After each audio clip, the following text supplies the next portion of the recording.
Hello everyone, dear student. Today we will start exercise 1.9 permutation and combination chapter of BCom elements of business mathematics book. देखो इस वाली exercise में हमारे पास division है groups में कि हमें ग्रुप में कैसे परमुटेशन कॉम्बिनेशन है हमारे पास कितने वे से अगर हमें ग्रुपिंग में गिवन हो तो हम कितने वे से अरेंज कर सकते हैं। देखो इसने हमारी कुछ प्रॉपर्टीज़ हैं। अगर m प्लस एन थिंग को हम डिवाइड करते हैं टू ग्रुप्स में m और n में, मान लो m प्लस एन बन गया हमारे पास, 2 ये है और 3 ये है, 2 और 3 5, तो हमारा नंबर ऑफ वेज क्या होगा m plus n factorial upon m factorial into n factorial. m plus n जैसे 2 और 5 ले लिया मैंने तो 7 फैक्टोरियल, 2 फैक्टोरियल इंटू 5 फैक्टोरियल।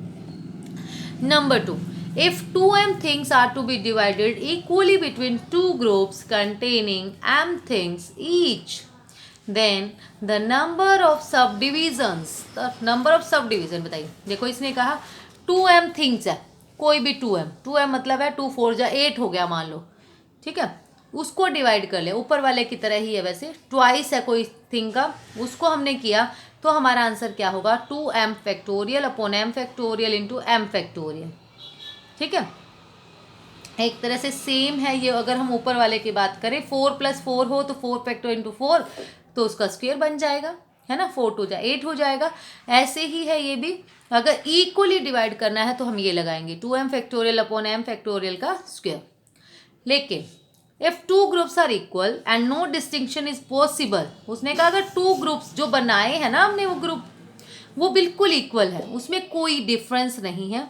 अगर 2 ग्रुप बनाए हैं तो 2 से डिवाइड 2 फैक्टोरियल हो जाएगा। अगर 3 ग्रुप्स बनाए हैं तो 3 फैक्टोरियल, लेकिन आइडेंटिकल होने चाहिए। ये होना चाहिए कि हम उसकी जगह पर वो ग्रुप भी यूज़ कर सकते हैं, उसमें सेम थिंग्स हो, तो हमारा आंसर होगा 2m factorial upon 2 factorial into m factorial का होल स्क्वायर।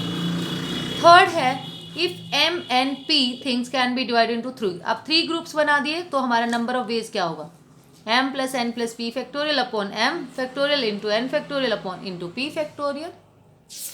नाउ देखिए इसमें हमारा फर्स्ट क्वेश्चन है in how many ways 9 distinct things can be divided into 2 groups containing 5 and 4 things. इसने कहा कितने वे से हम 9 डिस्टिंक्ट थिंग्स है उसको डिवाइड कर सकते हैं। ठीक है, डिस्टिंक्ट मतलब अलग अलग चीज़ें हैं हमारे पास, उसको हमने ग्रुप बना दिया, एक में 5 एक में 4। जब एक में 5 बनाई एक में 4 तो हमारा फॉर्मूला बन जाता है ये m plus n factorial upon m factorial into n factorial. m plus n कितना हो गया हमारे पास 5 + 4 9 और n 5 फैक्टोरियल इंटू 4 फैक्टोरियल, इसको सोल्व कर दिया हमारा आंसर आ गया 126। नाउ नेक्स्ट देखो 7 distinct things are to be arranged in 3 groups of 2 2 and 3 things respectively. Find the number of ways। 7 things को हमने ग्रुप बना दिए 3 2 2 और 3। जो 2 2 बनाए वो तो मतलब 2 2 के बन गए, वो तो आइडेंटिकल ग्रुप्स हो गए है ना, 2 2 तो सेम ग्रुप हो गया। ये 3 जब सेम ग्रुप होता है तो नीचे जितने भी ग्रुप बनेंगे उसको एक बार उससे मल्टीप्लाई कर देंगे। कैसे देखिए 7 factorial m plus n plus p upon m into n into p, तो 7 फैक्टोरियल हो गया अपॉन में 2 फैक्टोरियल अपॉन में 2 अपॉन में 3। ये 2 फैक्टोरियल किसका लगाया मैंने, इसका, क्योंकि दोनों सेम है 2 2, तो इंटू 2 फैक्टोरियल, इसको सोल्व किया हमने 7 इंटू 6 इंटू 5 4 3 फैक्टोरियल अपॉन में 2 2 3 फैक्टोरियल, इसका एक 2 3 से 3 कट 2 2 जा 4 कट, ये आ गया 210 अपॉन में 2 इंटू 1, तो ये हो गया हमारे पास 105। Now the question number 3 is in how many ways can 6 things be divided into 2 groups of 3 each। देखो 6 थिंग्स है और जो हमारे 2 ग्रुप्स बने हैं वो है 3 3 के। जब 3 3 के ग्रुप्स है ना तो आइडेंटिकल ग्रुप होंगे, सेम है 3 3 के, वही अपॉन में क्या लग जाएगा 2 फैक्टोरियल, क्योंकि 2 ग्रुप बनेंगे 6 थिंग के। अगर मान लो यहाँ होती 12 थिंग्स तो हमारा 4 फैक्टोरियल आ जाता, जितने ग्रुप बनेंगे उतने ही हमारे पास आ जाएगा। और फॉर्मूला हमारा होता ही है 2m factorial upon m factorial का स्क्वायर। अब देखो 2m मीन्स है हमारे पास कितने हैं 3 अपॉन में 2 फैक्टोरियल इंटू 3 फैक्टोरियल का स्क्वायर, तो ये हो गया 2 इंटू 3 6 फैक्टोरियल अपॉन में 2 इंटू 3 इंटू 2 इंटू 1 का होल स्क्वायर। इसको सोल्व किया, हमारा आंसर आ गया 10। Now the question number 4 is in how many ways can 12 things be equally divided among 4 persons. 12 things है और 4 पर्सन में हमें डिवाइड करना है। देखो 4 पर्सन्स में करनी है, उसमें वो थिंग्स के ग्रुप बनाए थे हमने। जब 4 पर्सन में करनी है तो उनको कितनी कितनी मिलेगी थिंग्स, 3 3 3 3। तो पर्सन तो आइडेंटिकल नहीं हो सकते, तो पर्सन्स आइडेंटिकल नहीं हो सकते तो हम लगाएंगे 12 फैक्टोरियल अपॉन 3 फैक्टोरियल की पावर 4, क्योंकि 4 पर्सन्स है ना। उनको 3 3 थिंग्स आई, 3 थिंग्स का फैक्टोरियल कर दिया अपॉन में into 4 factorial raise to power 4। इसको सोल्व किया हमने तो हमारा आंसर आ गया 369600। Now the question number 5 is in how many ways can 18 different coin be divided equally into 3 heaps. देखो 18 कॉइन्स है, उसकी हमने 3 हिप्स, 3 ढेरियां बनाई, डिफरेंट डिफरेंट डिफरेंट। ठीक है, तीनों में कितने कितने कॉइन्स आ गए हमारे, 6 6 कॉइन। जो ग्रुप बने वो कितने बने हमारे, 3। तो हमारे जो ग्रुप बने आइडेंटिकल ग्रुप्स बन गए। अगर हम बात करें, इसको छोड़ दीजिए, पहले हमारा फॉर्मूला बन गया 18 factorial up 2m factorial upon m factorial का n, जो भी बनेगा हमारे पास। अब देखो इसमें 3 ग्रुप बने तो इसकी रेज़ टू पावर कितनी आ गई हमारी, 3। 2 ग्रुप बनते तो रेज़ टू पावर 2 हो जाएगी, 4 बनेंगे तो रेज़ टू पावर 4 हो जाएगी, इनटू जितने ग्रुप बने उतने ही फैक्टोरियल, 3 फैक्टोरियल। अभी इसको सोल्व कर देंगे, हमारा लास्ट में आंसर आ जाएगा ये 2858 ठीक है। इसमें ध्यान रखेंगे, इसमें कई बार मिस्टेक हो जाती है डियर स्टूडेंट। जैसे 3 हिप्स, इसमें तो 3 ढेरियां बनाई उसकी, तो 3 ग्रुप बनाए, 3 के 3 में 6 6 कॉइन्स है, इसलिए सेम सेम हो गए, आइडेंटिकल ग्रुप हो गए 3 3 3 के 6 6 के। तो हमारे पास क्या हो जाएगा, इसमें इंटू 3 फैक्टोरियल किया। अब देखो अमंग 3 पर्सन, यही चीज़ हमें 3 पर्सन्स में डिवाइड करनी है। अब पर्सन तो आइडेंटिकल नहीं हो सकते, लेकिन ग्रुप तो सेम ही रहेगा ना।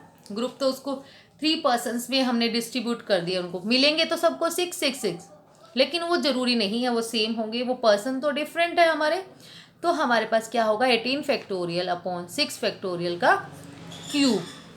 फैक्टोरियल में हमेशा थिंग्स आएंगी, और जो हमारे पास जितने ग्रुप बनेंगे या कितने पर्सन पे डिवाइड हो रहा है वो हमारी रेज़ टू पावर हो जाएगी 18 फैक्टोरियल अपॉन 6 फैक्टोरियल का क्यूब। देखो इसको कैसे सोल्व किया है, 18 फैक्टोरियल है ना, तो 18 को हम ले गए 6 फैक्टोरियल तक, और इसको हमने क्या किया, 6 फैक्टोरियल को एक को तो सेम रखा और 2 को हमने सोल्व कर लिया। 6 into 5 into 4 into 3 into 2 1, 6 into 5 into 4 into 3 into 2 into 1, इसको आपस में कट कर दे, हमारा आंसर आ गया 17153136।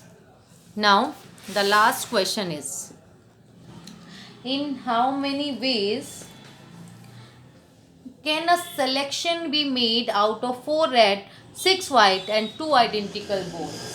देखो इसमें हमारे पास एक थ्योरम है कि हमने क्या करना है, सिलेक्शन करना है, 4 रेड है, 2 वाइट और 2 ब्लू आइडेंटिकल बॉल्स। देखो ये एक थ्योरम है हमारे पास। To prove that the total number of ways in which selection can be made, अगर हमें सिलेक्शन करना है किस में से, P plus Q plus R things जो हमारे पास है, P R are alike and are one kind, Q are alike and second kind, 2 are alike and third kind. अब देखो इसमें भी यही है, हमें सिलेक्शन करना है, 4 रेड है 4 अलग हैं, क्योंकि या तो हमारे पास ये हो सकता है, फिर या 2 वाइट है, फिर या 2, हमें सिलेक्शन करना है 1 का। तो हमारे इसमें ये फॉर्मूला होता है, थ्योरम है, तो हम ये लगाएंगे P plus 1 into Q plus 1 into R plus 1 minus P। ठीक है, जितने भी होंगे, मान लो 4 है तो 4 ले लेंगे, 5 है तो 5, तो फर्स्ट वाला क्या बनेगा, 4 plus 1 P plus 1 plus Q plus 1 plus R plus 1, इसमें 3 है तो R तक ले लिया, 4 होती तो S तक ले लेते माइनस 1। ये हो गया 4 plus 1 into 2 plus 1 into 2 plus 1 minus 1, तो 4 और 1 5, 2 और 1 3, 2 और 1 3 माइनस 1, 5 3 जा 15, 3 जा 45 माइनस 1, 44 वेज हमारे आ जाएंगे इसके। That will be the answer. Thank you dear student. अगर वीडियो अच्छा लगे, आपके लिए हेल्पफुल हो, तो वीडियो को लाइक शेयर एंड सब्सक्राइब ज़रूर करें। Thank you.